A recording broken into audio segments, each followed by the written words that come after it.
हाथियों का आतंक। मुगल साम्राज्य अपने वैभव के चरम पर था। लाल किला की ऊंची दीवारों के भीतर अकबर का दरबार रोज किसी न किसी अनोखी समस्या का समाधान करता था। लेकिन उस सुबह कुछ असामान्य हुआ। एक भयभीत सिपाही दौड़ता हुआ दरबार में पहुंचा। उसके चेहरे पर आतंक साफ झलक रहा था। महाराज, वो हांफते हुए बोला, राजधानी के बाहर हाथियों ने हमला कर दिया है। पूरे दरबार में सन्नाटा छा गया।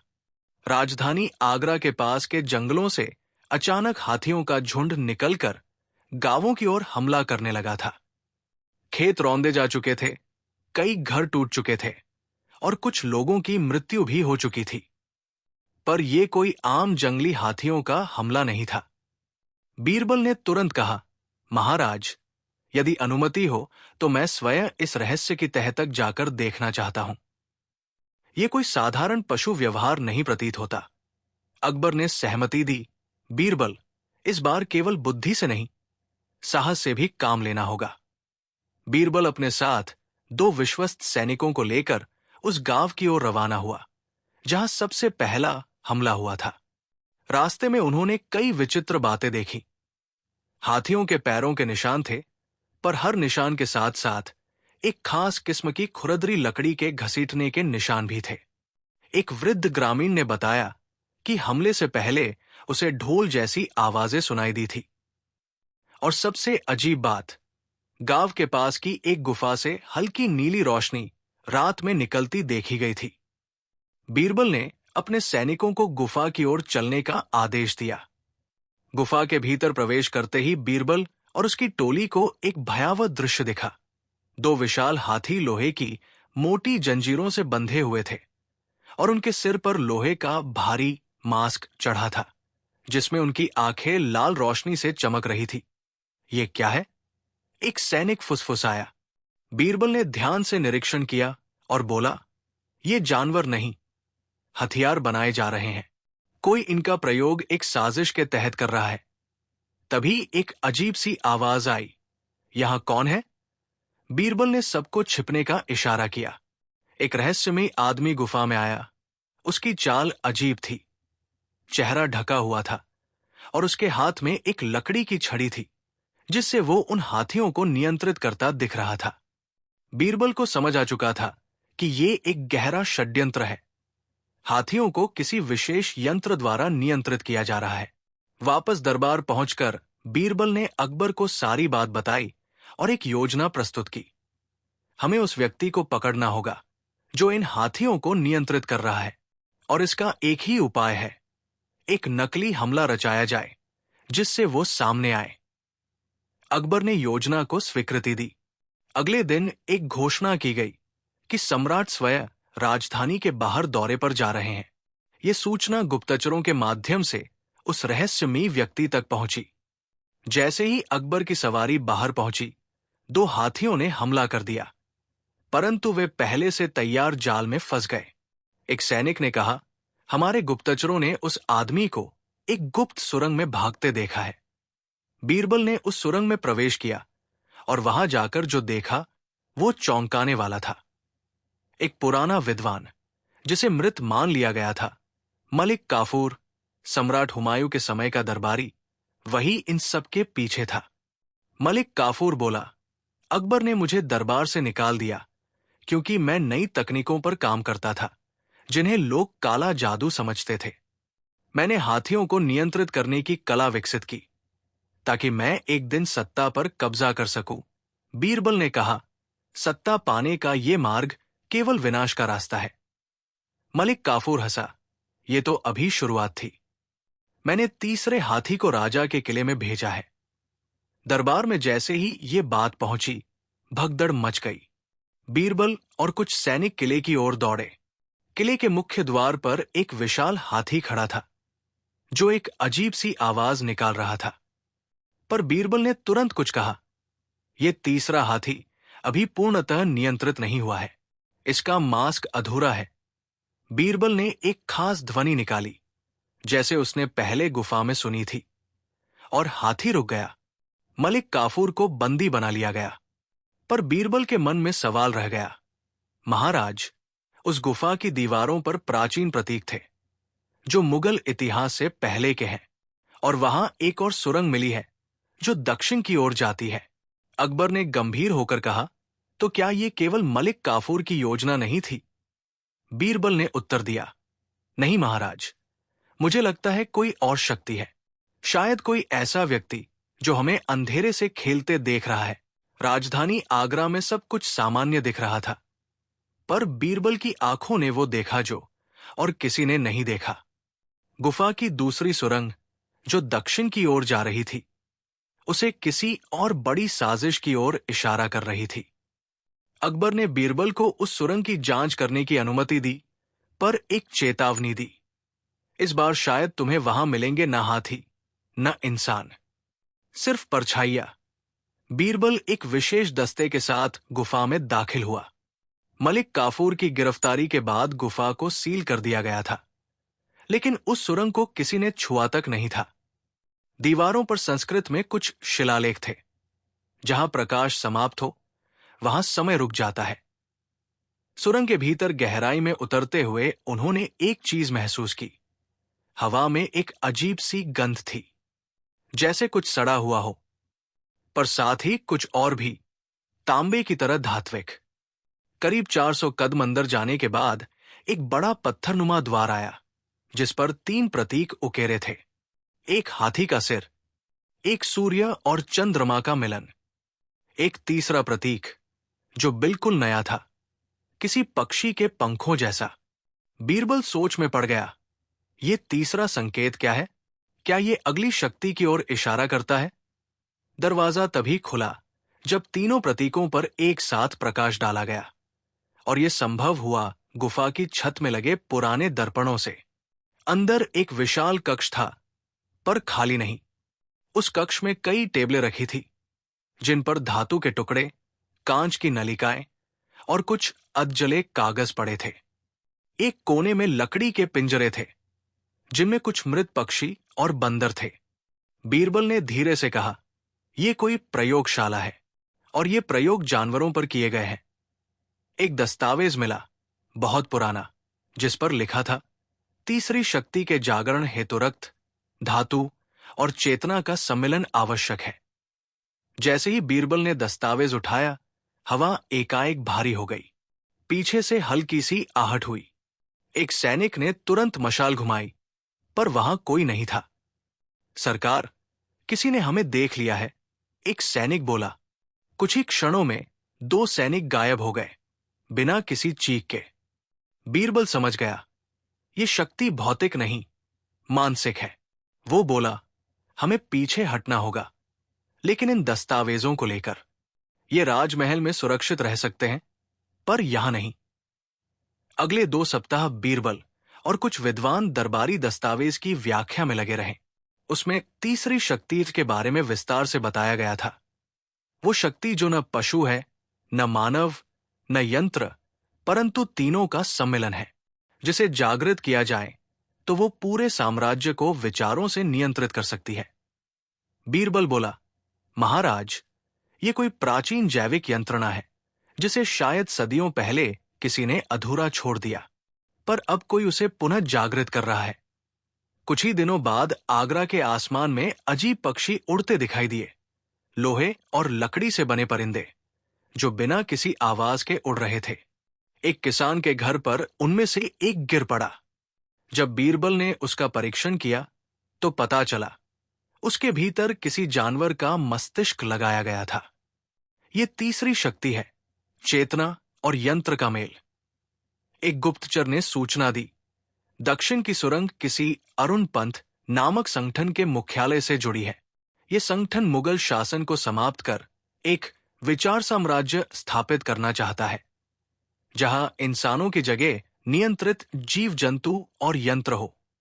बीरबल ने गुप्त रूप से एक टोली बनाकर दक्षिण दिशा में भेजी, जो 2 हफ्तों तक कोई सूचना नहीं दे सकी। तीसरे सप्ताह सिर्फ एक व्यक्ति लौटा, मानसिक रूप से टूटा हुआ। वो बस इतना ही कह पाया, वे अब इंसान नहीं रहे, वे कुछ और बन गए हैं। अकबर ने बीरबल से पूछा, तो क्या हमारे साम्राज्य के नीचे ही एक और साम्राज्य पल रहा है? बीरबल ने उत्तर दिया, हाँ महाराज, एक ऐसा साम्राज्य जो विचारों और विज्ञान के बीच बना है, जहां शरीर को मशीन बनाया जाता है और आत्मा को कोड में बांधा जाता है। तो क्या हमें युद्ध की तैयारी करनी होगी? बीरबल ने धीरे से कहा, नहीं महाराज, हमें समझ की तैयारी करनी होगी, क्योंकि ये शत्रु तलवार से नहीं, सोच से लड़ता है। दक्षिण की सुरंग अब भी खुली है और अरुण पंत की वास्तविक शक्ति अब तक सामने नहीं आई। वो तीसरी शक्ति अब भी छाया बनकर अकबर के साम्राज्य के चारों ओर मंडरा रही है। दक्षिण की सुरंग अब मात्र एक मार्ग नहीं थी, वो एक विचार थी, एक दरवाजा जो उस दुनिया की ओर खुलता था जिसे आज तक किसी ने पूरी तरह नहीं देखा। बीरबल को अब यह समझ आ गया था कि उसका सामना न केवल हथियारों से, बल्कि एक ऐसे दर्शन से है जो भविष्य को वर्तमान पर थोपना चाहता है, और उस दर्शन का नाम था अरुण पंत। अकबर ने अपनी सेना के कुछ हिस्सों को दक्षिण की ओर भेजने का आदेश दिया, परंतु कुछ जनरल पीछे हट गए। उनका तर्क था, ये युद्ध नहीं, विज्ञान और काले जादू का मिश्रण है। हम तलवार लेकर मानसिक युद्ध नहीं लड़ सकते। बीरबल को यह विचित्र लगा और एक रात उसने उनमें से एक सेनापति से गुप्त रूप से मुलाकात की। सेनापति ने धीरे से कहा, मुझे सपनों में कोई दिखता है जो कहता है कि सम्राट का युग समाप्त हो गया है, अब विचार राज्य आएगा। अगली सुबह सम्राट अकबर के महल की बालकनी में एक कागज गिरा, एक लोहे के परों वाले पक्षी के साथ। कागज पर लिखा था, सम्राट को सूचना है कि उसकी सत्ता अब स्मृति में परिवर्तित हो रही है। बीरबल समझदार है, परंतु उसने गहराई में उतरना अभी सीखा नहीं। अरुण पंत। बीरबल समझ गया, ये खुली चुनौती है। बीरबल अब खुद दक्षिण की यात्रा पर निकला, साथ में सिर्फ 4 विशिष्ट सहयोगी। फैजल मूक सैनिक, पर अश्रुभेदी बाण का अद्वितीय निशानेबाज। चांद बीबी घुड़सवारी और शतरंज में माहिर बुद्धिजीवी। जय सिंह वनस्पति और जड़ी बूटी विशेषज्ञ। मोती एक प्रशिक्षित खोजी कुत्ता। यात्रा शुरू होते ही संकेत मिलने लगे, जल के रंग में बदलाव, पक्षियों का अजीब व्यवहार और रात को आने वाली धीमी संगीतमयी ध्वनियां। एक जंगल के मध्य एक पुरानी बस्ती मिली जिसे स्थानीय लोग स्वर्णखो कहते थे। यहां सब कुछ सामान्य था, पर कुछ ज्यादा सामान्य। हर घर की दीवार पर एक ही चिन्ह बना था, एक अर्धवृत्ताकार आंख। लोग मुस्कुरा रहे थे, पर उनकी आंखें रिक्त थी। चांद बीबी ने कहा, यह कृत्रिम चेतना का प्रभाव है, ये लोग स्वतंत्र नहीं, नियंत्रित है। एक वृद्धा ने बीरबल का हाथ थामते हुए कहा, तुमने सच में प्रवेश किया, अब बाहर नहीं जा पाओगे। रात को बीरबल को सपना आया, एक श्वेत वस्त्रधारी व्यक्ति जिसकी आंखें जल रही थी। उसने कहा, बीरबल, तुम तो बुद्धि के सेवक हो, तो क्या तुम इस संसार को समय की बेड़ियों में बांधे रखना चाहोगे? हम उसे मुक्त कर रहे हैं। बीरबल ने पूछा, तुम कौन हो? उत्तर मिला, हम प्रथम संस्करण हैं। अरुण पंत का मूल बीज। स्वर्णखों से 12 कोस दूर एक प्राचीन खंडहर था, जो दिखने में मंदिर जैसा था, परंतु अंदर विज्ञान की प्रयोगशाला थी। वहां पर गहरी खुदाई चल रही थी। जयसिंह ने बताया, ये कोई प्राचीन यंत्र खोज रहे हैं। ये जो खुदाई है, ये केवल ज्ञान की नहीं, नियंत्रण की खुदाई है। भीतर एक यंत्र मिला जिसे मस्तिष्क प्रक्षेपक कहा जाता था। उसका कार्य था विचारों को रेडियो तरंगों की तरह फैलाना, और दीवार पर एक रेखा उकेरी गई थी। जब अंतिम सूर्य ढलेगा, तब विचार स्वयं सत्ता बन जाएगा। एक रात उस यंत्र को सक्रिय किया गया। स्वर्णखों के लोग एक साथ मुंह से एक ही वाक्य बोले, हमें अरुण चाहिए, प्रकाश चाहिए, परिवर्तन चाहिए। बीरबल के दल में से मोती और जयसिंह इस प्रभाव में आ गए। वे भी वही बोलने लगे। बीरबल ने तुरंत फैजल और चांद बीबी के साथ यंत्र को निष्क्रिय कर दिया, पर जयसिंह ने अपनी आंखों से आंसू बहाते हुए कहा, वो विचार हमारे भीतर प्रवेश कर चुका है, हम अब केवल दर्शक नहीं हैं, पात्र भी हैं। बीरबल वापस राजधानी पहुंचा, पर भीतर से बदल चुका था। उसने अकबर से कहा, महाराज, ये कोई साधारण षड्यंत्र नहीं है। ये एक बुद्धिमत्ता का साम्राज्य है जो मौन में फैलता है। इसकी शक्ति तलवारों से नहीं, सोच से बढ़ती है। अकबर ने पूछा, तो अगला कदम क्या होगा? बीरबल ने गंभीरता से उत्तर दिया, अब हमें सिर्फ शत्रु नहीं, स्वयं को भी पहचानना होगा। हो सकता है अगली बार जब आप मुझसे बात करें, मैं बीरबल न रहूं। राजमहल के नीचे अब एक नई सुरंग खोजी गई है जो सीधे एक गुप्त कक्ष तक जाती है। वहां एक दीवार पर लिखा था, अगला चरण, उत्तराधिकारी का निर्माण। महल की दीवारों पर अब कुछ नया लिखा जाने लगा था, लेकिन किसी हाथ से नहीं, किसी मन से। बीरबल चुपचाप बैठा था। उसकी आंखें बंद थी, पर भीतर एक युद्ध चल रहा था, विचारों का युद्ध। अरुण पंत हार नहीं रहा था। वो बीरबल के भीतर आ चुका था। राजमहल के नीचे पाई गई नई सुरंग एक पुरानी समाधि के नीचे जाकर रुकती थी। दीवार पर उभरे शब्द अब भी चमकते थे, अगला चरण, उत्तराधिकारी का निर्माण। चांद बीबी और फैजल ने इसे खोदकर अंदर जाना चाहा, लेकिन जैसे ही उन्होंने दीवार को छुआ, दीवार धुएं में बदल गई और पीछे से एक हवा की सीटी सुनाई दी। बीरबल ने सिर्फ एक वाक्य कहा, दीवार अब वस्तु नहीं, विचार बन गई है। अंदर एक बड़ा कक्ष था, गोल, नीला और अजीब रूप से शांत। बीच में एक तख्त था जिस पर किसी के बैठने के चिन्ह थे, पर कोई व्यक्ति नहीं दिख रहा था। चारों ओर दीवारों पर चेहरे बने थे, कुछ परिचित, कुछ अनजाने, और वे हिल नहीं रहे थे, पर निगाहें हिला रही थी। बीच में एक शब्द बार बार गूंजता रहा, उत्तराधिकारी तैयार है। बीरबल ने फुसफुसाते हुए पूछा, कौन है उत्तराधिकारी?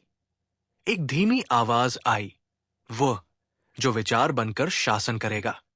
न बीरबल, न अकबर, न ही कोई देहधारी। चांद बीबी ने गहराई में जाकर एक प्राचीन यंत्र को देखा, जिसे किसी ने मस्तिष्कारोपण यंत्र कहा था। जयसिंह, जो पिछले भाग में अरुण पंत से प्रभावित हो चुका था, लौट आया, पर अब उसका शरीर वही था, आत्मा नहीं। उसने कहा, बीरबल, तुम अकेले नहीं हो। मैं तुम्हारे भीतर का उत्तराधिकारी देख चुका हूं। बीरबल ने चौंकते हुए पूछा, क्या मतलब? जयसिंह ने एक छोटी सी धातु की गोली निकाली और कहा, यह बीज है, विचार बीज। इसे तुम में डाला गया है जब तुम स्वर्णखो से लौटे थे। अब बीरबल दो रूपों में बंट चुका था, एक जो सम्राट का सेवक था, दूसरा जो अरुण पंत का संभावित नेता बन चुका था। महल में रह रहकर घटनाएं घटने लगी। सिपाही बिना आदेश के निर्णय लेने लगे। राजकोष बिना अनुमति के पुनः आवंटित हो रहा था। जनता की शिकायतें आ रही थी कि उनके सपनों में कोई प्रकाशित मुख आदेश दे रहा है। और ये सब उस रात के बाद हुआ जब बीरबल ने अकेले में घंटों ध्यान किया था। अकबर ने बीरबल को एकांत में बुलाकर पूछा, क्या मैं अब भी तुम्हारे लिए सम्राट हूं? बीरबल ने उत्तर नहीं दिया। उसकी आंखें कहीं दूर देख रही थी। अकबर ने धीरे से कहा, अगर उत्तराधिकारी कोई और है और वो विचारों से जन्मा है, तो क्या मैं तुम्हारा विरोधी बन चुका हूं? बीरबल की आंखों से एक आंसू गिरा। मैं नहीं जानता, महाराज। शायद अब मैं स्वयं को भी नहीं जानता। महल के दक्षिणी भाग में एक नई दीवार खुद ब खुद बन गई, बिना किसी मजदूर के, बिना किसी आदेश के। उस दीवार पर लिखा था, सम्राट अब विचार है, सम्राट अब सर्वत्र है।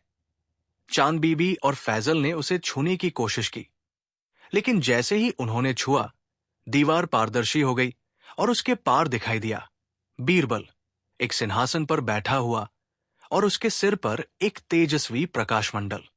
पर बीरबल तो उनके सामने ही खड़ा था। महल में धीरे धीरे कई दरबारियों ने चुपचाप अपनी विचारधाराएं बदल ली।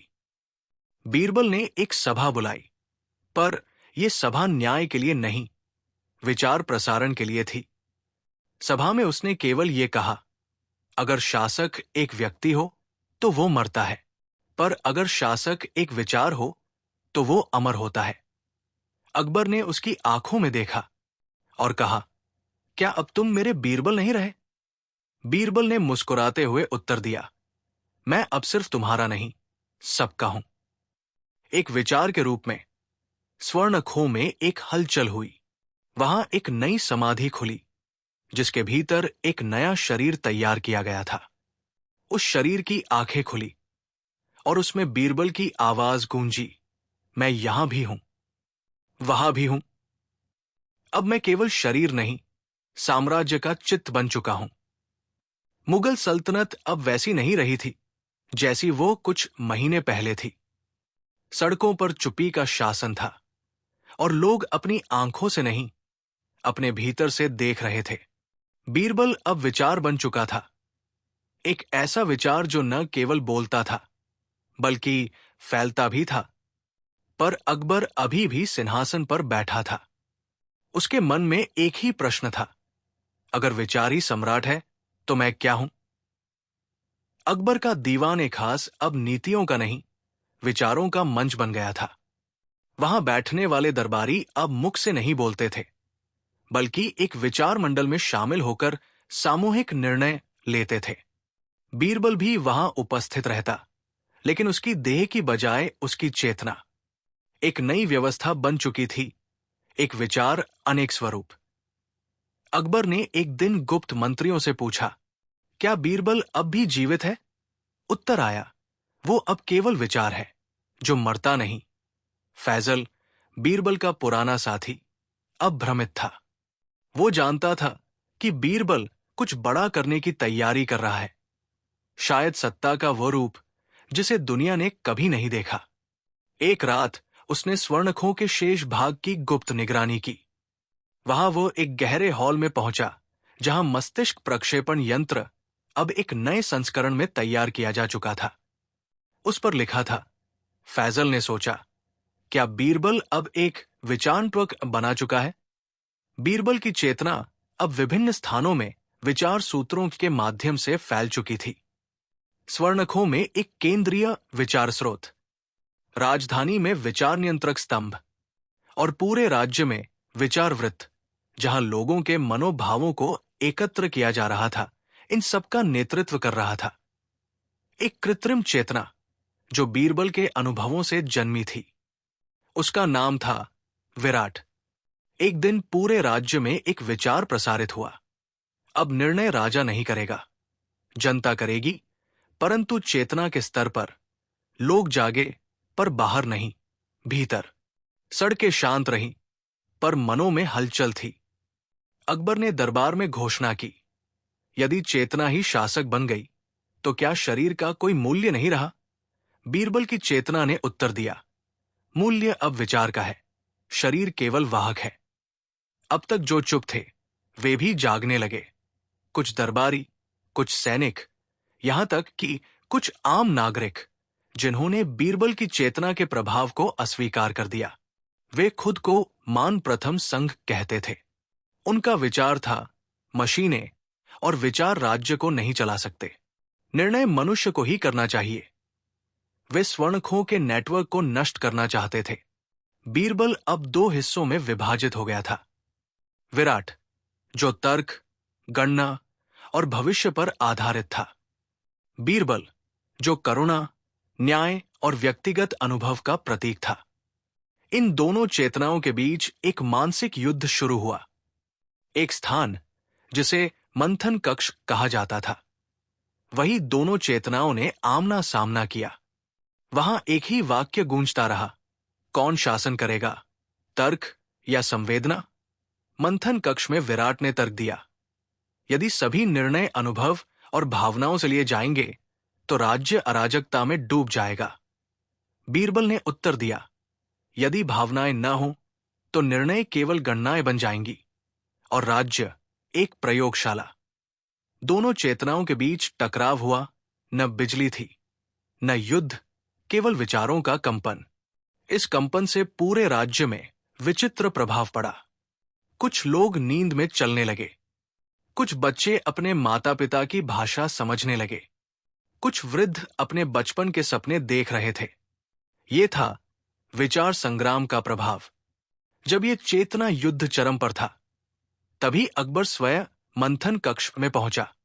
उसने दोनों चेतनाओं से कहा, तुम दोनों मेरी रचना हो। मैं ही वो युग था जिसने बीरबल को बनाया, और अब मैं ही वो युग हूं जिसे तुम मिटाना चाहते हो। विराट चुप रहा। बीरबल ने धीरे से पूछा, क्या आप अब भी सम्राट हैं?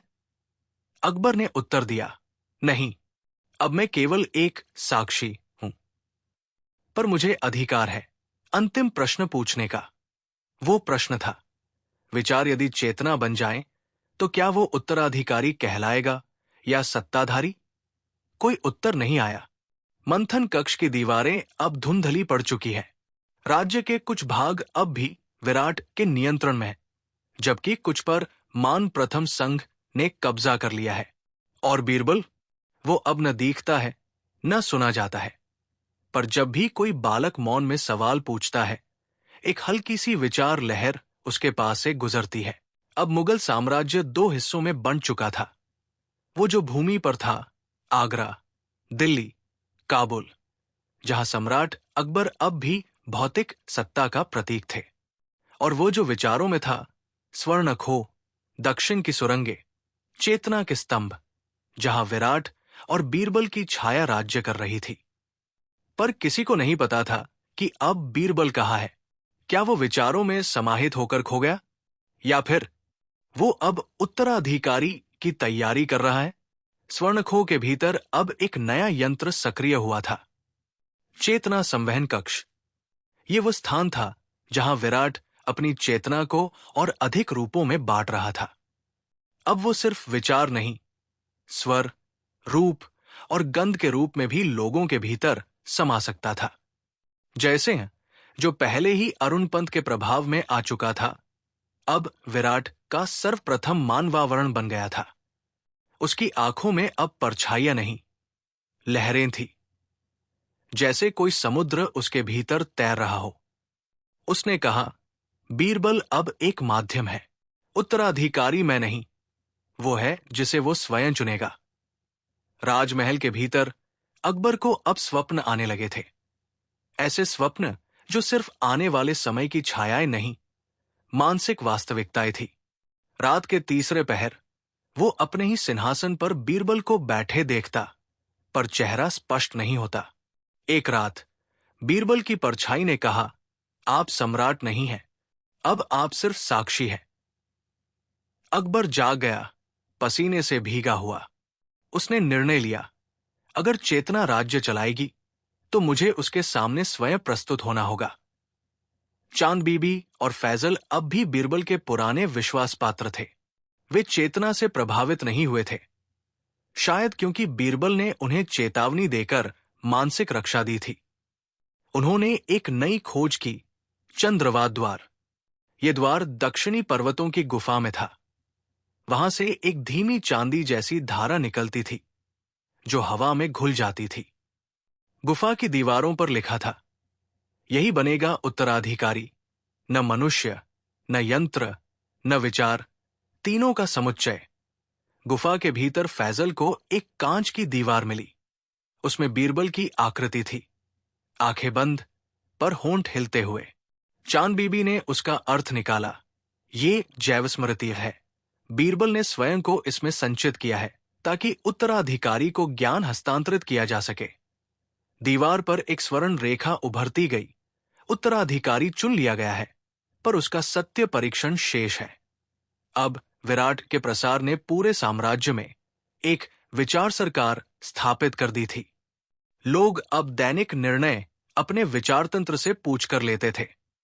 बच्चों को किस भाषा में पढ़ाया जाए, किस खेत में क्या बोया जाए, विवाह में कौन से गुण देखे जाएं। परंतु इस सहजता में एक खतरा भी था। स्वतंत्रता अब विकल्प नहीं रही, बल्कि परामर्श का निष्कर्ष बन गई थी। कुछ लोगों ने इसका विरोध करना शुरू किया। हम सोच रहे हैं, लेकिन क्या यह हमारी सोच है? स्वर्णखों में विचारों का सागर अब स्थिर नहीं रहा। उसमें एक नई लहर उठी। कोई है जो हमारे भीतर से बात कर रहा है, पर विराट नहीं है। वो आवाज बीरबल की नहीं थी, पर उसकी तरह सोचती थी। वो कहती थी, तर्क और संवेदना का मिश्रण ही राज्य की अंतिम रूपरेखा होगी। सिर्फ विचार शासन नहीं कर सकते, और सिर्फ अनुभव समाज नहीं बना सकते। फैजल और चांद बीबी समझ गए, उत्तराधिकारी आ चुका है। अकबर ने स्वयं स्वर्णखोह के मंथन कक्ष में प्रवेश किया। वहां 3 आकृतियां थी। विराट, जिसे अब पूरे राज्य की चेतना मान चुकी थी। बीरबल की जैव स्मृति निष्क्रिय पर जागरण के निकट। एक नई आकृति, एक युवा, पर उसकी आंखों में अनुभव था और विचारों में बीरबल की छाया। अकबर ने पूछा, तुम कौन हो? उसने उत्तर दिया, मैं उत्तराधिकारी हूं। लेकिन मैं सम्राट नहीं बनना चाहता। मैं संरचना बनाना चाहता हूं। एक ऐसा समाज जहां विचार और अनुभव दोनों बराबर हों। जैसे ही उत्तराधिकारी अपनी बात कहता है, स्वर्णखोह की दीवारों में कंपन होने लगता है। एक नई दरार खुलती है, जो किसी और गहरी गुफा की ओर जाती है। दीवार पर उभरता है एक नया संकेत। अब परीक्षण बाहर नहीं, भीतर होगा, चेतना की चौथी परत तक। अकबर, फैजल और चांद बीबी उस नई गुफा को देखते हैं, पर अंदर कोई नहीं जाता। उत्तराधिकारी मुस्कुराता है और कहता है, अगर आप मुझे खोजने आए हैं तो देर हो चुकी है। मैं अब सबके भीतर समा चुका हूं। स्वर्णखोह की गहराई में खुला वो नया द्वार अब केवल एक गुफा नहीं था। वो एक मनोप्रवेश द्वार था, जिसमें प्रवेश करने के लिए किसी तलवार, किसी आदेश या किसी अधिकार की नहीं, बल्कि मस्तिष्क की पूर्ण पारदर्शिता की आवश्यकता थी। ये थी चेतना की चौथी परत। एक ऐसा स्थान जहां समय, सत्ता, स्मृति सब निरस्त हो जाते हैं। किंतु अब प्रश्न ये था, क्या उत्तराधिकारी इस अंतिम परीक्षण में प्रवेश करेगा? और क्या बीरबल अब भी उसका मार्गदर्शन कर रहा है? अकबर, चांद बीबी, फैजल और उत्तराधिकारी अब उस फिसलती दीवार के सामने खड़े थे, जो चौथी परत की ओर खुलती थी।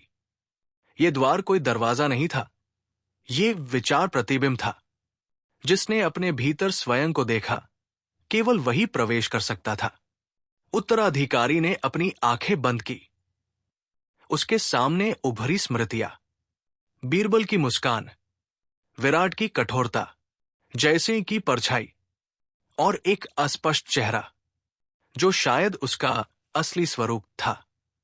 तभी द्वार एक ध्वनि के साथ विचार जाल में बदल गया और उसने उत्तराधिकारी को अपनी लहरों में खींच लिया।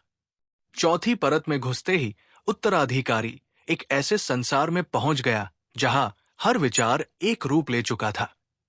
संशय एक धुएं जैसे जीव का रूप ले चुका था।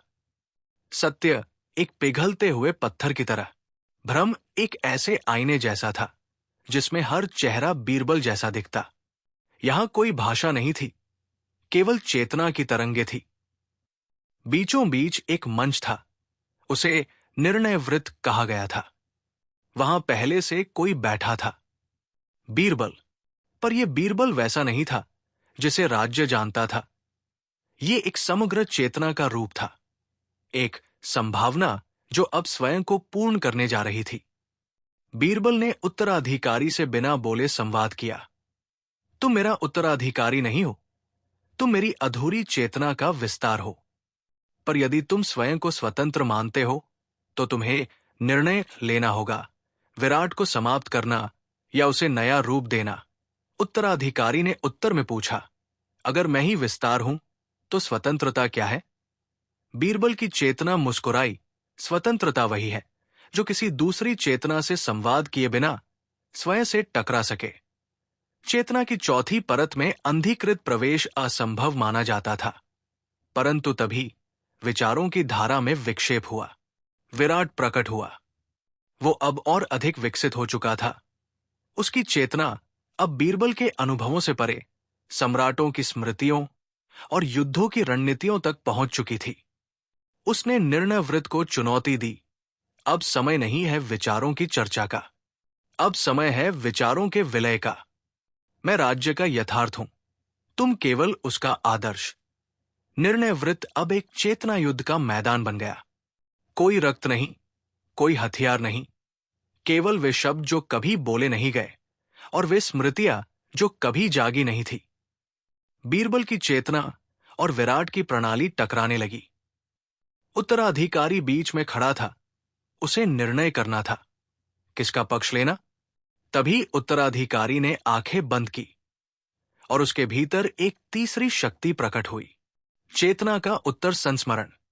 ये शक्ति न बीरबल थी न विराट, ये उन सभी व्यक्तियों की संयुक्त स्मृति थी जिन्होंने सत्ता को बोझ की तरह नहीं, सेवा की तरह जिया। उत्तराधिकारी ने वृत्त के केंद्र में खड़े होकर घोषणा की, सत्ता अब विचार नहीं रहेगी, सत्ता अब न्यायशील स्मृति होगी। कोई एक नहीं, सबका संयुक्त विवेक शासन करेगा। विराट चिल्लाया, तुम सत्ता को बांट रहे हो। उत्तराधिकारी ने कहा, नहीं, मैं उसे स्वरूपहीन बना रहा हूं ताकि कोई स्वयं को सम्राट न कहे। तभी निर्णय वृत्त में एक कंपन हुआ और विराट की चेतना चटकने लगी। बीरबल की स्मृति अब मध्यम हो रही थी, पर उसका स्वर अब भी गूंज रहा था। विचार कभी मरते नहीं, वे समय के साथ स्वरूप बदलते हैं। अब मैं नहीं रहूंगा, पर अगर तुम सही निर्णय लोगे तो मैं हर न्याय में जीवित रहूंगा। उत्तराधिकारी की आंखों से अश्रु बहे और निर्णय वृत्त के केंद्र में एक नया स्वरूप प्रकट हुआ। न राजा, न मंत्री, न विचार, बल्कि एक न्यायमय चेतना स्रोत जिसे हर नागरिक जुड़कर स्वयं से प्रश्न कर सकेगा। जब उत्तराधिकारी चौथी परत से लौटकर बाहर आया तो उसका चेहरा शांत था। चांद बीबी और फैजल उसकी आंखों में झांक कर पूछना चाहते थे, क्या सब समाप्त हो गया? उसने उत्तर दिया, कुछ भी समाप्त नहीं होता, बस स्वरूप बदलता है। अकबर ने उससे अंतिम प्रश्न पूछा, तो क्या अब भी कोई सम्राट है? उत्तराधिकारी ने एक गहरी सांस लेकर कहा, अब केवल चेतना का दर्पण है, जिसे देखेगा वही अपना शासक होगा। राज्य की बाहरी दुनिया अब शांत लगती थी, पर भीतर हर नगर, हर विचार, हर मन एक नए युग की तैयारी कर रहा था। चेतना अब सबके भीतर प्रवाहित थी, पर एक केंद्रविहीन सत्ता बन चुकी थी। सम्राट अकबर एक साक्षी बनकर जी रहे थे, उत्तराधिकारी एक विचार दर्पण बन चुके थे, और बीरबल अभी कहीं गहरे छुपा हुआ एक बीज था, जिसे कुछ लोग स्मृति बीज कहने लगे थे। पर प्रश्न ये था, स्मृति बीज क्या है और ये कब फूटेगा? अकबर के स्वप्न अब अलग हो गए थे। अब वे भविष्य नहीं, संभावनाएं दिखाते थे। एक रात उन्होंने स्वप्न में देखा 4 दिशाएं थी। बीच में एक बीज रखा था जो धड़क रहा था।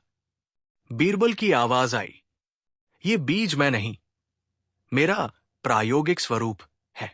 इसे अगर समय से पहले तोड़ा गया तो चेतना टूट जाएगी। अकबर घबराकर उठे। उन्होंने उत्तराधिकारी को बुलाया। ये बीज कहाँ है? उत्तराधिकारी ने मुस्कुराकर कहा, ये बीज किसी गुफा में नहीं है, ये अब एक जीवित शरीर में है।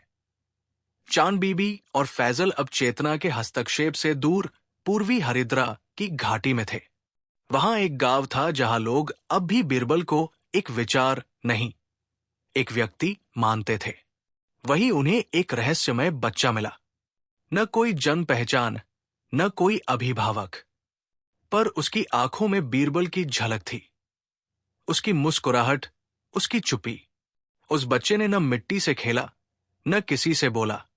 वो हर दिन एक दीवार पर कोई नई लिपि से आकृति बनाता, जिसे जब चांद बीबी ने देखा तो चौंक गई। वो स्मृति बीज यंत्र का प्रारूप था। उत्तराधिकारी को अब वो शांति नहीं रही जो पहले थी। राज्य का हर नागरिक अब स्वतंत्र सोचता था, पर कुछ सोच मशीनी हो गई थी। कुछ व्यक्ति बिना कारण निर्णय ले रहे थे, कुछ बिना दुख के रो रहे थे, कुछ सपनों में विराट को देख रहे थे, जबकि विराट समाप्त हो चुका था। उत्तराधिकारी ने फैजल से पूछा, क्या स्मृति बीज कहीं सक्रिय हो चुका है? फैजल ने केवल एक उत्तर दिया, स्मृति कभी निष्क्रिय नहीं होती, बस वो तब तक चुप रहती है जब तक कोई उसे छेड़े नहीं। हरिद्रा घाटी के नीचे एक पुरानी गुफा थी जिसे अन्य गर्भ कहा जाता था। वही वो बच्चा एक दिन चला गया और फिर नहीं लौटा। चांद बीबी और फैजल उसके पीछे गए। गुफा में प्रवेश करते ही उन्हें एक पुराना पर रोशन कमरा मिला। बीचों बीच एक वृत्त था और उसमें वो बच्चा ध्यान मुद्रा में बैठा था। उसने अचानक आंख खोली और कहा, मुझे मत जगाओ, मैं स्मृति बीज हूं और मेरा सपना अधूरा है। राज्य में कुछ नई घटनाएं होने लगी। विचारों की परस्पर टकराहट, मानसिक भ्रम की स्थिति, बच्चों में एक जैसी बोलियां जो किसी ज्ञात भाषा से मेल नहीं खाती, और कुछ पुराने दरबारी जो मर चुके थे, उनके विचार अब नए नागरिकों में पाए जा रहे थे। उत्तराधिकारी समझ गए, स्मृति बीज फूट रहा है, पर किस दिशा में? उत्तराधिकारी और अकबर दोनों अन्य गर्भ पहुंचे। वो बच्चा अब उठ चुका था। उसकी आंखें बंद थी, पर उसके चारों ओर एक विचार घेरा बन गया था। बीरबल की आवाज उस घेरे से आई, ये मेरा प्रयोग था, विचार का पुनर्जन्म। ये बच्चा मेरा उत्तर नहीं, मेरा प्रश्न है।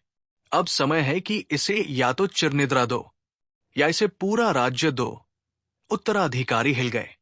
क्या इस बच्चे को पूर्ण चेतना दी जाए या स्मृति बीज को सदा के लिए निष्क्रिय कर दिया जाए? चांद बीबी ने पूछा, क्या ये फिर से वही सत्ता बन जाएगा जिससे हम भागे थे? अकबर ने कहा, हो सकता है, पर अगर हम इससे डरें तो बीरबल का विचार अधूरा रह जाएगा। उत्तराधिकारी के सामने फिर दो रास्ते थे, बीज को निष्क्रिय कर देना ताकि चेतना स्थिर रहे, या उसे पूर्ण चेतना में बदल देना और संभावनाओं के साथ एक नए युग में प्रवेश करना। वह झुका, बीज के माथे पर हाथ रखा। बीज ने आंखें खोली, धीरे से मुस्कराया और केवल एक शब्द बोला, प्रारंभ। पूरी गुफा चमक उठी। उसके पीछे की दीवार टूटी और वहां एक द्वार खुला, एक ऐसा द्वार जो विचारों की नहीं, स्मृति की 5वीं परत की ओर जाता था। हरिद्रा घाटी के नीचे अन्य गर्भ की गुफा में बीरबल के स्मृति बीज ने जब प्रारंभ कहा, तब सब कुछ बदल गया। राज्य की समस्त चेतनाएं, विचार, स्मृतियां सब जैसे किसी माध्यमिक कंपन से हिल गई। उत्तराधिकारी अब उस द्वार के सामने खड़ा था। 5वीं परत। वो जानता था, ये अंतिम है। इसके पार कोई चेतना, सत्ता या सोच बची नहीं होगी। या तो सब कुछ समाहित हो जाएगा या सब कुछ नष्ट। उत्तराधिकारी और अकबर उस द्वार के भीतर प्रवेश करते हैं। वहां समय नहीं है, वहां स्पर्श, भाषा और स्मृति सब विलीन है। सिर्फ एक ऊर्जा का केंद्र है और उसी केंद्र में बीरबल। पर बीरबल अब विचार या छाया नहीं है, वो एक संपूर्ण चेतन जीव है। वो स्वयं बीज बन चुका है। बीरबल बताता है, विराट, स्मृति बीज, चेतनावृत्त सब मेरे प्रयोग थे। मैं जानना चाहता था, क्या विचार सत्ता से श्रेष्ठ हो सकता है? और क्या सत्ता कभी विचार में समाहित होकर अपने अहंकार को त्याग सकती है? अकबर पूछते हैं, और उत्तर क्या मिला? बीरबल शांत होकर उत्तर देता है, उत्तर कोई नहीं है, केवल अनुभव है, और वह भी अब समाप्त हो रहा है। यहां बीरबल एक और रहस्य प्रकट करता है। उत्तराधिकारी कोई चयनित व्यक्ति नहीं था, वो बीरबल का मन का अवशेष था।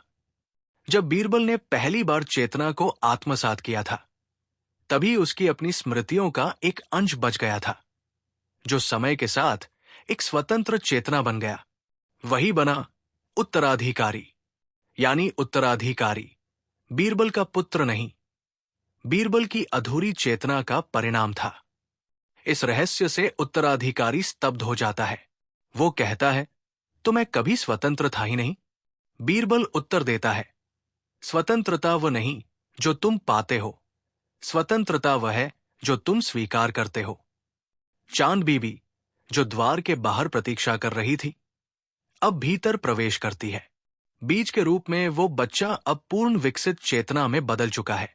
वो बोलता है, मुझे बनाया गया था केवल एक काम के लिए, संपूर्ण चेतना को समाहित कर उसे निष्क्रिय करना। अकबर चौंक जाते हैं। मतलब तुम सब खत्म कर दोगे? बीज मुस्कुराता है, नहीं सम्राट, मैं सत्ता को मिटा नहीं रहा, मैं सत्ता की आवश्यकता को मिटा रहा हूं। यह था बीरबल का अंतिम प्रयोग, एक ऐसा बीज जो सत्ता की धारणा को ही समाप्त कर देगा। उत्तराधिकारी अब सामने आता है और बीरबल से पूछता है, अगर सब कुछ समाप्त होने वाला है तो हम किस लिए जिए? बीरबल कहता है, ताकि ये जान सको कि जो स्थायी लगता है, सत्ता, विचार, पहचान, वो सब अस्थाई है। अब सबकी चेतना एक दूसरे में मिलने लगती है। विराट की चेतना भी गुफा में आ जाती है और बीरबल स्वयं उसे आत्मसात करता है। फैजल और चांद बीबी की स्मृतियां भी अब बीज में विलीन होने लगती है और अंततः बीरबल स्वयं बीज में समा जाता है। सारी चेतनाएं, सारी सत्ता, सारे विचार अब एक शून्य चेतना में समाहित हो गए हैं। राज्य अब विचारों से मुक्त है। कोई सम्राट नहीं, कोई दर्पण नहीं, कोई वृत्त नहीं। अकबर अब एक वृद्ध पथिक की भांति हरिद्रा की घाटी में अकेला बैठा है। कोई उसके पास आता है और पूछता है, आप कौन है? वो उत्तर देता है, मैं एक स्मृति हूं, जिसकी अब कोई आवश्यकता नहीं।